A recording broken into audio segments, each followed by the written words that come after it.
that concludes the Premier League section as well, and we'll move swiftly over to Europe, and of course a couple of transfer news stories happening in the Saudi Pro League as well. Wait 1 second there, Chaz. So I think the first one, as we alluded to, Lewis, obviously, I mean, the main one of Saudi, like Victor Osimhen is a really big one who does continuously get linked to Saudi. I'll just see if I can get the article up really quick for everyone. But the thing is, I think people now are clicking on to Saudi. People are clicking on. Go on, man. You've got the agenda. Yeah, it's anyway. And obviously, Napoli with Galatasaray with Victor Osimhen. The new proposal after 60 million has been turned down. The agreement with Osimhen is in place until 2023, but Napoli wants in excess of 60 million euros. Also, better paid payment terms as well. So, in terms of Galatasaray will approach, it's come from Fabrizio Romano as well. 60 million kind of links with obviously the reports that we said at the top of the show as well, with Núñez possibly going in the other direction. I think both deals will very much hinge on each other, but he's made a name for himself in Galatasaray, Maisani, and I think he's done extremely well. And you look at Turkish football over the last couple of weeks, obviously Leroy Sané moving in that direction as well, and it's I think he'll do really well. And for me personally, I hope he goes to Galatasaray and just gets the opportunity to play games of football, really, because he's a lad with a lot of potential, a lot of goals, really, and he's a good lad as well. But do you think 60 odd million is the right price? It's just a matter of bargaining between both clubs, do you think? Yeah, this is a sort of... I think this deal is more being held up by Osimhen more so than it is the club. From what I've understood, from what I've read, he's asking for around 250k a week flat, and that's not even including bonuses or anything like that. There is a very talented player in Osimhen, but there is also an attitude of someone who, if he doesn't like something, he'll be very vocal about it. We saw what he did when he was on the international team with the Nigerian national team, and he was doing a live stream criticising the manager at the time. That's not something that a lot of clubs are going to be interested in. If he goes back to Galatasaray, if he does what he did last season, where he scored 26 goals in 30 matches, he's getting put up for even bigger moves. There's a very talented player there. I don't know if the Turkish league is somewhere that Osimhen should be going, because there is a very, very talented player there. He's terrific on the ball. He's great at receiving passes. Like, he's so good on the turn. It's just attitude problems. He feels like what would have happened if Balotelli had followed through on his ability and he'd actually stuck with it. Osimhen's not someone who I would consider for Liverpool. He never has been. For Galatasaray, if they can get him, you're getting one of the highest level finishes in Europe. It's going to cost you a fortune. So I don't know. It's a very mixed one. He could easily go to another European team. He could come to the Premier League and he'd do great. Do Arsenal not need someone like that who is not a guarantee, but I'd say Osimhen has a better track record than Gyökeres. Yeah, it's just a weird one. I just see him going. I'd rather see him go somewhere else, but if he goes to Galatasaray, best of luck to him. Yeah, we'll quickly rattle through this anyway before they get kicked off. I do apologise, Lewis. I'm frustrated for you as well, but this will be getting for the next episode. My computer might be in the garden anyway, but we'll try and sort that out anyway. Right, so spot on, mate. Obviously, Osimhen will be going to Galatasaray. Time will tell. But I concur with Lewis. It'd be good to see him in Europe at a big European club if he can get that. But it just depends who can do the best deal with Napoli as well.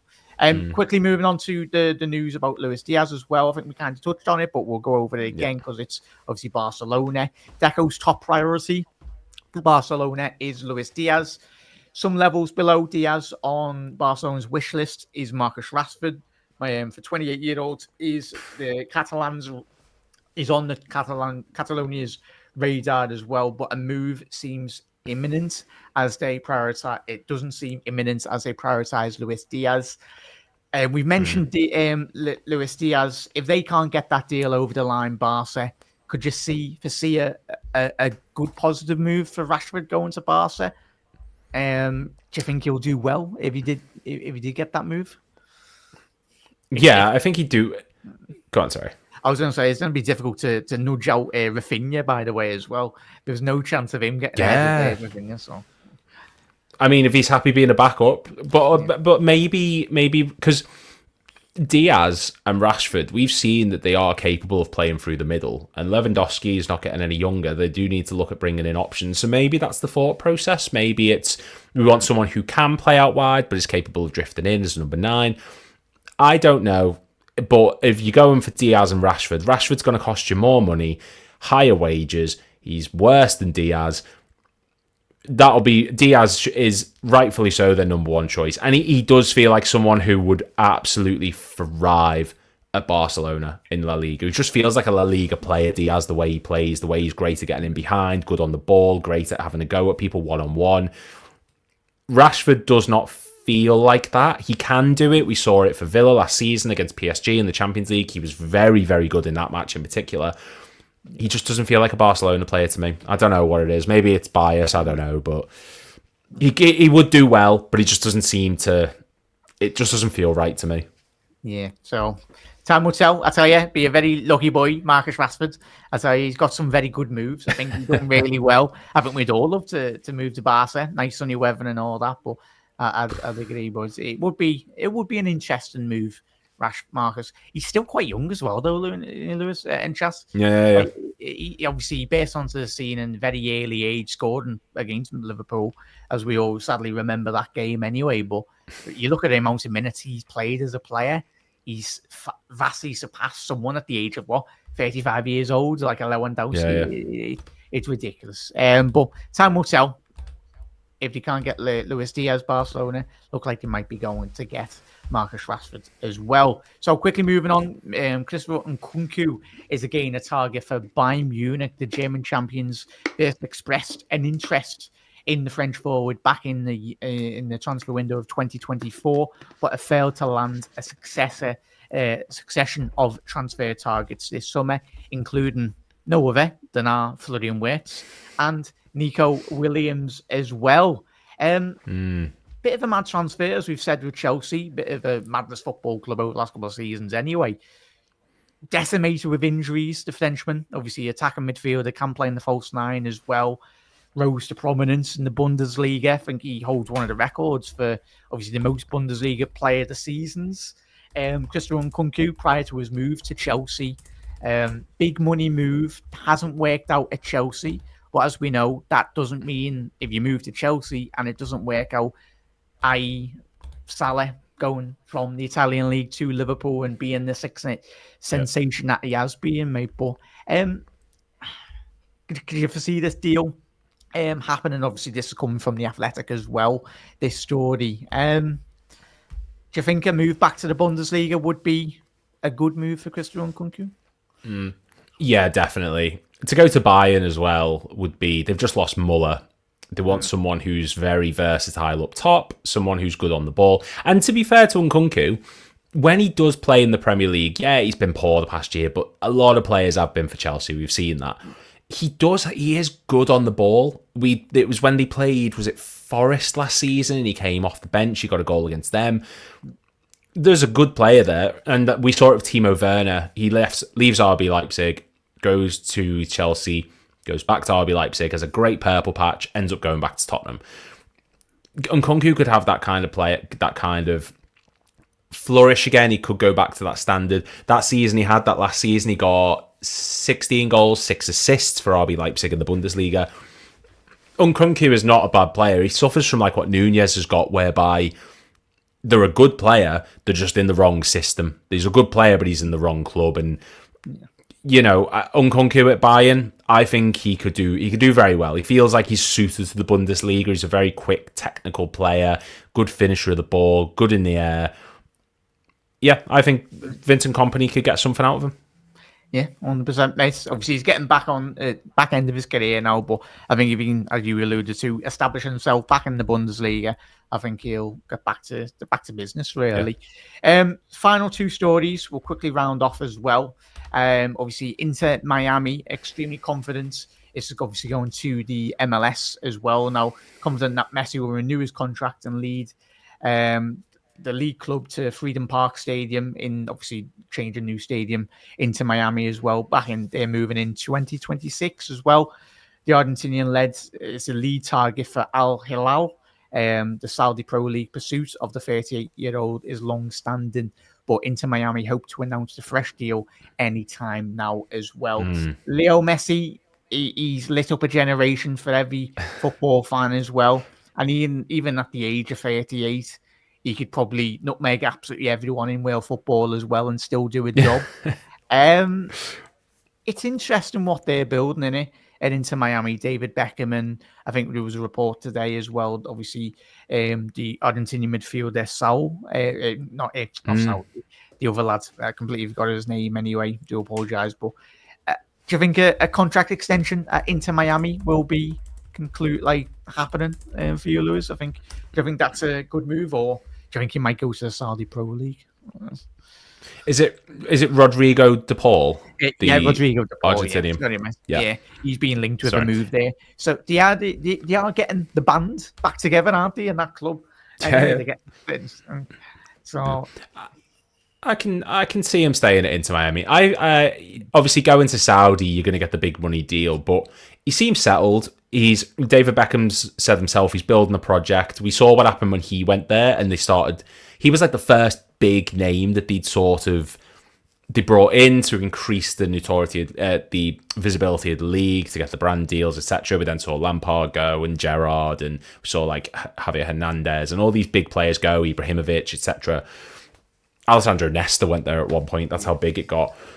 Messi, to me, just seems settled. They're giving him what he wants. He scored 2 goals the other day in that league. He's still getting what he wants. Game time, he's still contributing to goals. I don't see him going to Saudi. I would love to see the Ronaldo Messi thing. I think the eyes on that product would be incredible. Yeah, it could happen one day, but for the moment, I'm not seeing it. Yeah, that's one thing we've never got, Lewis, are we, in chat. Could you imagine Messi and Ronaldo in the same team? I think everyone makes out that they're not like best mates. It wouldn't make any financial sense because both of them are absolutely multi-billionaires by this point anyway. Yeah. No club in world football could ever afford that, but there's one team, it's possibly maybe the Saudi Pro League, but yeah, interesting though, Luke, and Reds, obviously, but what a player Leo Messi was. And the final one, this is where it'll tie in very much. Obviously, tomorrow we are expecting in the French league a decision to be made on Olympique Lyonnais. Lyon, the decision will be fully made on whether they will be relegated to the second tier of French football or not. Reports obviously coming out of France this evening as well. And this is where we kind of tie it into Fofana as well, who is not just being linked with Liverpool, he's been... Well, I mean, at this point, I think everyone's been linked to us. Fofana just seems to be getting passed around left, right and centre. He's like a joint. I don't know. Lyon are a very... It's a bit of a basket case, Lyon, wouldn't you say? Yeah, absolutely madness, mate. Like my computer, or it's absolutely madness. What I was going to say before the computer interrupted, or StreamYard, do you think, obviously, Barcola, Paris Saint-Germain have helped recently, Barcola, with that transfer? It's helped Lyon financially as well. That's balanced their books a bit more better. Possibly, if they do get sanctions, do you expect a mass exodus of a lot of the top talent in Lyon? And ideally, obviously, Fofana possibly moving as well.